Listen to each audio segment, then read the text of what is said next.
But I'm curious about nonprofit. It occurs to me. So you've got 16 employees. Of those 16, how many are women? 15. Okay, there you go. And I suspect we hired that our is first not male. I'm sorry. We hired our first male less than a year ago. Oh, congratulations. So I would ask this of anybody who had an all male company, right? But right. but there's something about the nonprofit that has, I would assert based on experience, and you know more about this than I, that nonprofit is made up of a majority of women. That's exactly right. Yeah.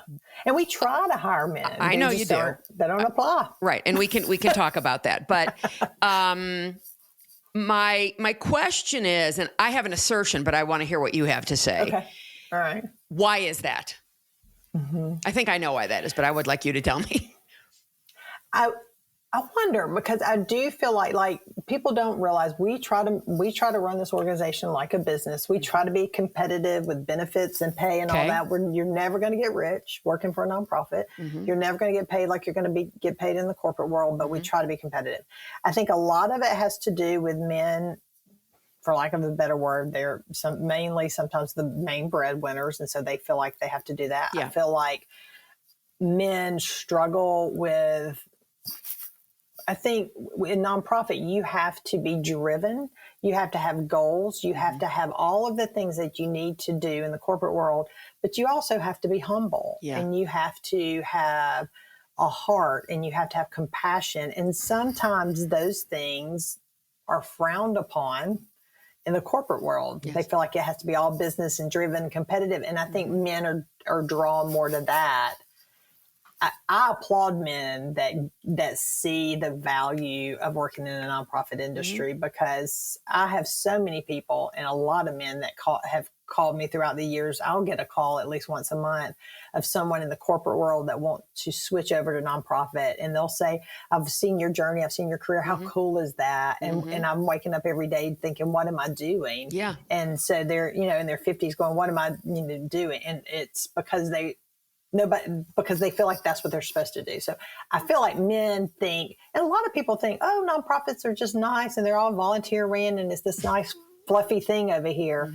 But we are really meeting a need. I mean, and just in the business world, there's the private sector, there's the public sector, and then there's nonprofits. And nonprofits are meeting the needs that the private and the public sector don't meet. There's a gap, and that's us. So, yeah. So I feel like that. But I will say this, I'm very proud that my son works for the Heart Association in Chattanooga, and he will be a great leader. And I love seeing men in the nonprofit industry because most of them are so passionate and compassionate, and it's great to see. Yeah. Here's another thing that some people might feel is controversial. I've experienced leaders in nonprofit being really bad leaders. Men and women.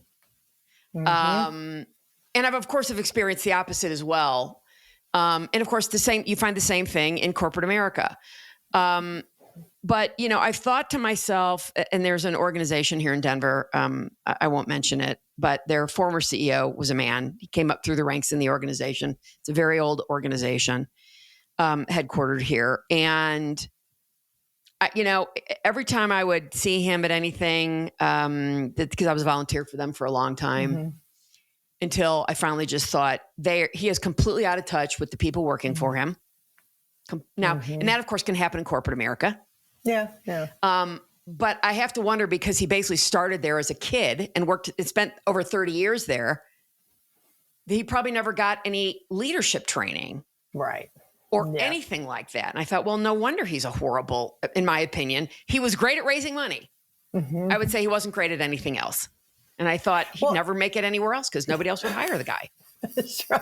Well, and I don't understand why. And nonprofits are famous for this, and companies do this just in general, is somebody may be really good at raising money or doing programs. And just because they're good at that does not mean they're going to be good managers. Well, of course not. Leaders. And there's a difference in a leader and a manager. And I agree with you. I mean, I see people every day that are in leadership roles and they are not leading. They are not leading. Well, and I have to say, I don't blame them. I blame the people they work for not giving them leadership training. in coaching and development. That's That's who I have to blame. So true. You're right. And it falls on the CEO, period. It does. It does. And my philosophy is I want to create a culture of leaders. And whether you're interested in leadership or not, you can be a leader That's right. as an administrative assistant. That's right. And that's kind of our mantra here. And so we are always focused on what can we do better for self-development, for team development, because you're right.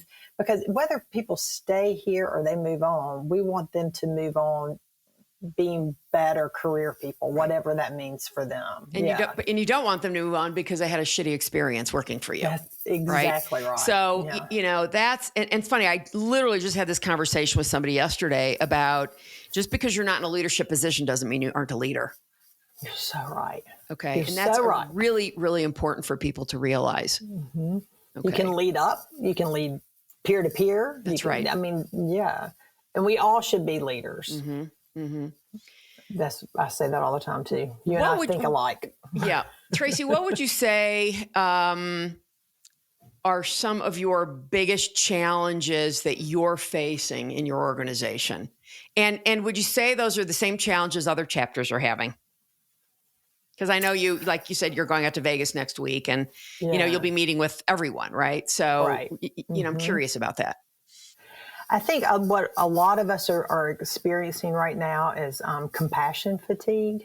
It's especially during COVID. It's just especially for our mission team. Yeah, we've had a really high turnover in the mission delivery nationwide. Not here, luckily, but nationwide. And they're just so tired. I mean, these poor families, because if you think, I mean, I don't want to get down into all of what happened during COVID, but all these kids were saying, you're going to Disney World, or now you're not going to Disney World. And so you got to pick another wish. I mean, it was really just exhausting for them. And so, and so I would say one of our challenges is compassion fatigue. So we're so focused. And this is why I think we're so successful, is we're so focused on the families and making sure they have an incredible wish experience. Yeah. I mean, it has got to be Make-A-Wish worthy, everything we do.